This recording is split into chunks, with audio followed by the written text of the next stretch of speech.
Aloha friends, it's Robert with Blue Planet. Welcome to the live stream here. I had to recreate the live stream because the first one, I was going to test it and then I couldn't recreate it again. So I had to create a whole new live stream. Hope it's working now. Hope you can see this. Let's see, I'm going to adjust the camera a little bit. All right. So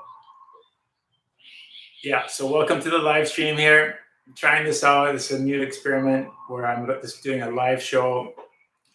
It's a single take. So a couple of reasons I like that. First of all, it's interactive, so people can comment in the comments here in the chat. So hopefully it'll be interactive and interesting. If you can ask some questions, that's definitely appreciated, or any comments and so on. That's kind of the whole idea, to make it interactive so I can actually talk to people instead of just talking to the camera. The other reason I like live streaming is because it's a single take. I just have to shoot it once. It is what it is. I don't have to edit it and add all this kind of stuff and spend a lot of time editing. So I enjoy creating the content. That's my favorite part. So this is my favorite part, the editing and so on. And posting is a lot of work and takes a lot of time. I still enjoy it. It's a creative process, but I kind of like just creating the videos the most. So if I can do this with the live feed, that's my goal, to be able to do live shows. So I'm going to give you a little update here on what's going on at Blue Planet, some news, our video contests, and so on. And then I'm also going to answer some questions from people that were asked in the last couple of weeks here on YouTube. So I always find it like some questions are just easier to answer by talking about it than by writing about it. So it's kind of like if somebody sends you a text and there's no easy answer, sometimes it's easier just to pick up the phone and call them instead of trying to type out pages and pages of text. So I'm going to get into 3 different questions I had from customers. And if anyone's out there, Robbie Crash is saying aloha from Amsterdam in the Netherlands. Aloha, Robbie. Thanks for joining. And if anyone else is watching, maybe say where you're from, and also maybe what time it is. Here in Hawaii, it's 7 a.m., so early in the morning for me, but probably in Amsterdam, it's in the evening. So stoked to have a global audience here on the Blue Planet Surf YouTube channel. And by the way, thank you so much. We just reached 10 million views on Blue Planet Surf, the YouTube channel, which is just incredible to me that we have 10 million views. It's just like mind-blowing that many people watch our videos. Oh, and Dave is in Palm Beach, Florida. And for Robbie, it's 7 p.m. Yeah, so exactly 12 hours time difference. Okay, so today is June 15th, 2021, and we're 2 weeks into our 30 days of posting 2 videos every day. So we started on June 1st, and we're posting a video contest entry, video of the day entry every day. And we have that contest going on for the month of June and July. We're going to post video entries every day, and the grand prize winner is going to be getting $2,000, plus we'll have some other prizes as well. So if you have any cool videos, please submit them. We'll have the information down below. There's a link to the video contest rules and so on. So we've gotten a lot of great entries already, like surfing with dogs, dogs getting barreled, 3 kids riding a wave together, cool wing foiling action on the beach, in the water, on the river in Switzerland, in the waves on Kauai. So kite foiling, kite surfing videos, lots of good stuff. So keep them coming. Super excited to see all those videos coming from all over the world. So keep those videos coming. And part of the criteria that we're judging is how many views and likes those videos get. So please support the ones you like with a thumbs up, and view them, share them, and so on. And then by August 14th, we'll decide a winner. We'll have a top 10 list of all the top 10 videos, and we'll do a show where we're going to announce the winner. And we have a couple more people watching here. Fleming Jans is from Denmark. Aloha, Fleming. Appreciate it. So Okay, so that's it for the video contest. If you have any questions, just let me know. Um, the other news is we're doing a stand-up paddle instructor training class. PSUPA is a professional stand-up paddle association. I'm an instructor trainer for that organization, and I'm offering an online course. It's like a 2-day course in July, 2 Sundays, all day pretty much, where we're going to go over the theory. And then, so the online class can be joined by pretty much anybody. Anybody can join it. Then the in-person class is also in July after the classroom training. That's going to be on the beach in the water, practicing what we learned, how to teach a stand-up paddle lesson. So if you're interested in that, check it out. We have it down below. And if you can't make it to the in-person class in July, we also offer private certification later in person, or you can also do it with other certified instructors in other locations. So if you want to just do the online training class, that's also an option. And then for volunteers in the Access Surf organization here on Oahu, we also have a free volunteer training class. So that's also an online Zoom class and in-water training class. It's free for volunteers, but we have limited availability. So if you have already volunteered for Access Surf, you should be able to join that class. Just contact Ann Yoshida, and I'll have the information down in the description below later. At our shop, we just got a new shipment of our premium bamboo carbon composite board. So we have those in stock finally again. They come with if you buy them in the shop, they come with a carbon paddle and a board bag, or we offer free shipping to any major airport in the US on our website. So check out the selection at blueplanetsurf.com. It's the first time we've had these boards in stock for months. Unfortunately, we had a lot of production issues with those boards. But finally, we got inventory, so check it out at our shop. And really appreciate the support. You know, our shop's been doing great, and thanks to you, our customers. So anyways, is anyone else watching here? And where are you from? We got Amsterdam, Denmark, Palm Beach, Florida. All right, so appreciate that. Okay, so now I'm going to get into some questions that I've had here on the YouTube channel in the last couple of days. And one person here is Arthur. He was watching a how to stand up paddle video, instructional video, and he's asking, I'm heavy and out of shape, so should I even try this?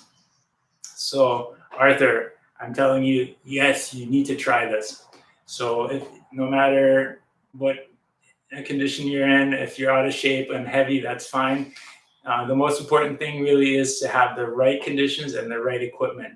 So we have a lot of videos on choosing the right board, but basically, if you're a heavier person, you need to make sure your board has enough volume and enough width. So a wider board is going to be more stable, and enough volume is going to make it easier to float on the water, basically. So if let's say you weigh 300 pounds and you need a board that's around 300 liters of volume, I would say between 250 and 300 liters of volume, and very wide, 35 inches or wider. And that's going to allow you to comfortably paddle on the water. And then also go out on a calm day when it's smooth and watch some of our videos with balance tips for beginners. I'll put that in the link down below later as well in the description. So anybody should be able to basically paddle. As long as you can get from a kneeling position to standing up, there's no reason why you shouldn't be able to use a stand-up paddleboard. It might take a little while, might take some getting used to. Finding your balance and so on might be a little bit of a challenge, but that's part of the fun, and it might help you get in better shape. So definitely, I would say, do try it, give it a go. Make sure you use the right equipment and go out in the right conditions, and watch some videos and get some instructions. Okay, so that was Arthur. The next question was from Sean Coffrey. He is saying, so this was on our Blue Planet show where we were talking with the Oahu crew about wing foiling, and we're talking about equipment, and we mostly talked about wing size, board size, foil size, and tail wing size, and so on, fuselage, but we didn't really get into the mast length, different mast lengths. So he was asking, what mast to use or what mast length we like. So yeah, so Sean, I hope you're listening. If not, I'm going to put this link in the question as well. But for me, for wing foiling, I like to use a longer mast. So for me, I'm currently using a 90 centimeter mast. I have tried 1 meter mast, and I've tried shorter ones also, 70, 80, 85, 90, all different lengths. And currently, I like 90 the best. It's a nice mix of long enough, but not too long. I find the 1 meter mast was a little bit too long, where I kind of felt almost too far off the water and a little bit tippy. Although I do like to use the 1 meter mast in certain conditions, like if you're going on a downwind or you're going downwind really fast and maybe passing up swells from behind, that 1 meter mast is just going to allow you to kind of pass over the swells without breaching on and having chop. So this is just more forgiving. If you're going fast downwind, having a longer mast, maybe even more than a meter long, is awesome. And also, just if you're just going back and forth and trying to go for maximum speed and maybe riding in choppy water, then for those conditions, a longer mast is definitely helpful. Now, the shorter mast, like my friend Daniel, usually rides a little bit shorter mast, and he uses the same mast for prone foiling as for wing foiling. And definitely, if you're prone foiling in the surf, using a little bit shorter mast gives you more control. It allows you to kind of feel a little bit tighter on the foil, like you're more connected to it, not as far apart. It's a little bit easier to balance on a shorter mast, I find. And then obviously, if you're surfing and over shallow reef and stuff like that, a shorter mast will allow you to surf at lower tides. On a longer mast, you have to be really careful where you're going, not to hit the bottom. And this, sometimes you can only go out on high tide and so on. So the mast length makes a difference depending on the water depth as well, of course. But the advantages of having a longer mast, of course, are when there's chop, you can just kind of fly straight over the chop instead of going up and down with the waves, following the water. You can just kind of go straight across, so it's faster on the longer mast. You don't touch the water as easily, and then also it's less likely to breach. So it gives you a little bit more play to recover. Like if you do a jump and you come back up, and it allows you to recover without breaching the foil, getting the foil out of the water. So definitely a longer mast has a lot of advantages in wing foiling. And my favorite length is 90 centimeters, but it's definitely a personal preference thing. And I think for certain tricks and surfing, a shorter mast can be an advantage as well. So Sean, I hope that answers your question. And then next was Leigh Whitford. He's saying, loving your videos. At what wind speed do you drop down to prone foil boards? I struggle on my 40-liter prone on anything less than 18 knots. So, for me, that one is not that easy to answer because the board I ride is 76 liters. I just use that in all conditions. It's a 4.6 Wing Master. I use that in all conditions because I just like having a little bit more volume, being able to stay on the surface. And I ride that, in all wind conditions, even really light wind. I'm able to kind of get that thing going in pretty light winds. Now, my friend Daniel, his bigger board is, I think, 56 liters, and then the smaller, or maybe even less than that, around 50 liters, and then the smaller board is around 30 liters. So for him, the 50-liter board is his big board that he uses in really light wind, and he uses a 4 or 5 wing most of the time, and that 4 or 5 wing and the 50-liter board is enough for him to get going in really light winds. Sometimes he's kind of sitting in the water for a while waiting for a gust to get him going. So he does spend more time floating around in the water waiting for a gust. But once he gets going, I guess that smaller board is just way nicer to maneuver, it turns easier, and then jumping, and it's lighter weight, obviously, and so on. So it definitely has advantages, but to me, it's definitely a compromise as well. And I prefer just using a little bit more volume, bigger board. And my board is still very short. It's 4.6, so it's a very compact board, but it has enough volume to keep me at the surface. So I don't like a small board. You're under the water, and then you need initially you need some wind just to get you to the surface, and then you need more wind to get going on the foil. So it just takes a little bit more wind, and also you can't like drift out. Like sometimes when the wind's really light on my board, I can still get up and drift out to the wind line. Maybe if it's light inside and it's windier outside, I can get out there and get up on the foil quicker and easier. So I just spend more time on the foil with a little bit more higher volume board. That's what I like. Okay, so we got another one, Meshmellow. He's from Zurich. Represent, yeah, Meshmellow. You've been doing a lot of commenting on YouTube, so I appreciate that. Keep that up. And so those are kind of the things I had here on my notes. If anyone else has any questions, be happy to answer any other questions. And let me see here if I have anything else to talk about. I think I covered most of it. Let's see. Yeah. Oh, yeah. By the way, I had to change the link, so I'm sorry. I think originally I posted the link and then I tried to test it, and when I went live, it basically had to restart and create a new live post. So I hope it worked for you guys. And yeah, I appreciate everyone watching. We got 9 viewers from around the world: Amsterdam, Zurich, Palm Beach, Denmark. So all over the place. Appreciate that. And of course, after this live preview, it's also going to be on YouTube so other people can watch it.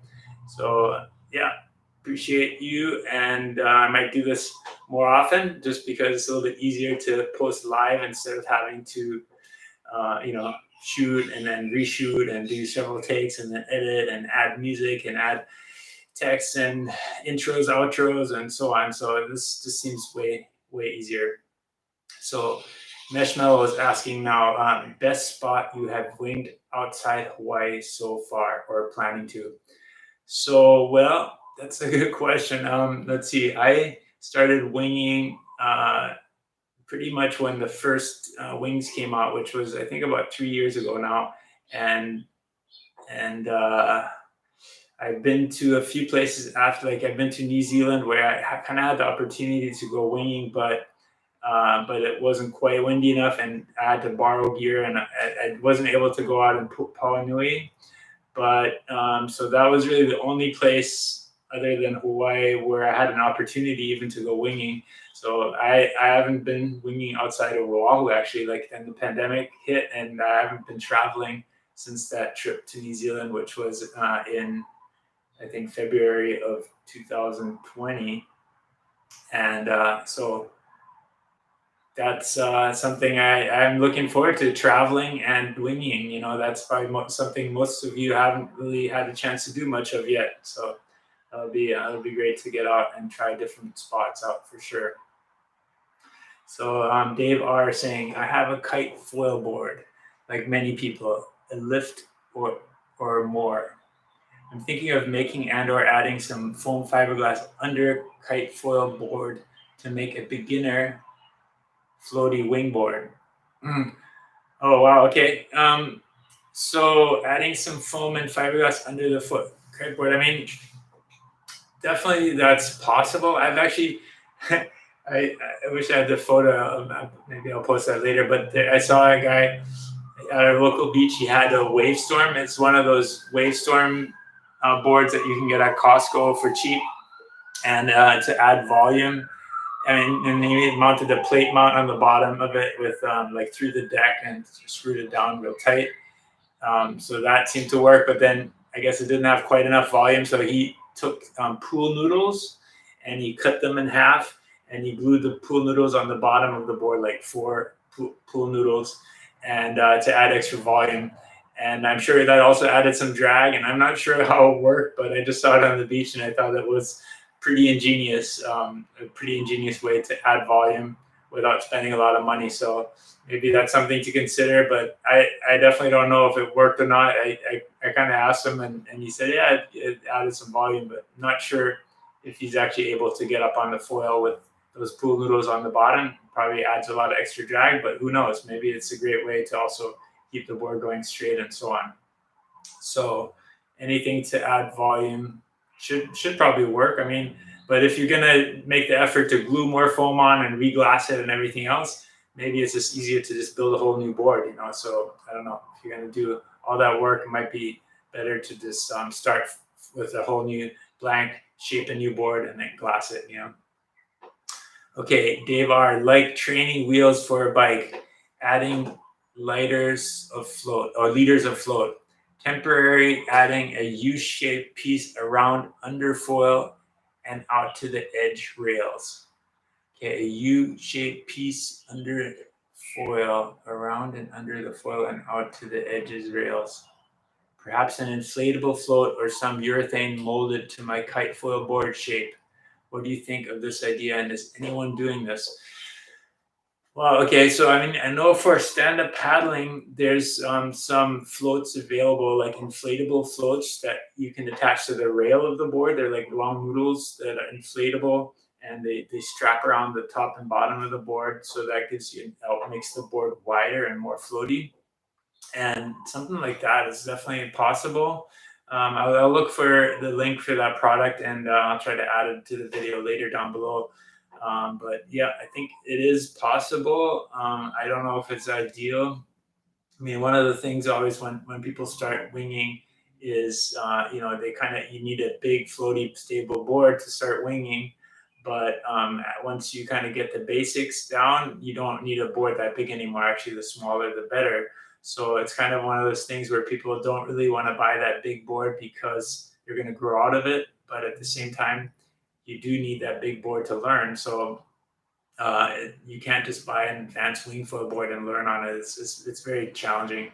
So unless you're like super athletic and you really want to challenge yourself, I don't recommend getting a small wing board to just learn on, basically.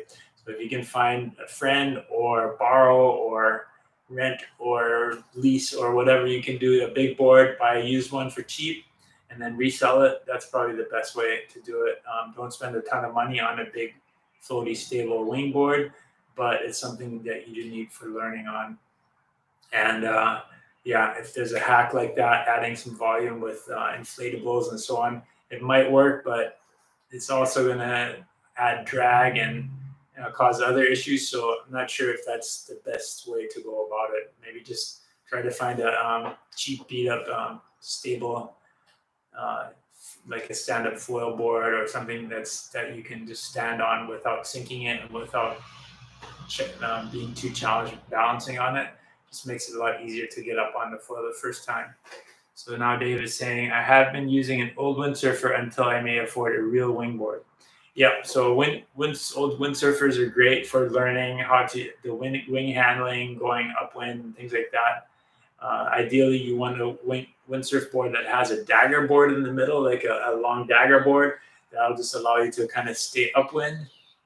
If your board only has a fin in the back or fins, like a stand-up paddle board, it's much harder to stay upwind because it just tends to drift downwind sideways, and it's harder to engage those fins and make the board go upwind or sideways to the wind.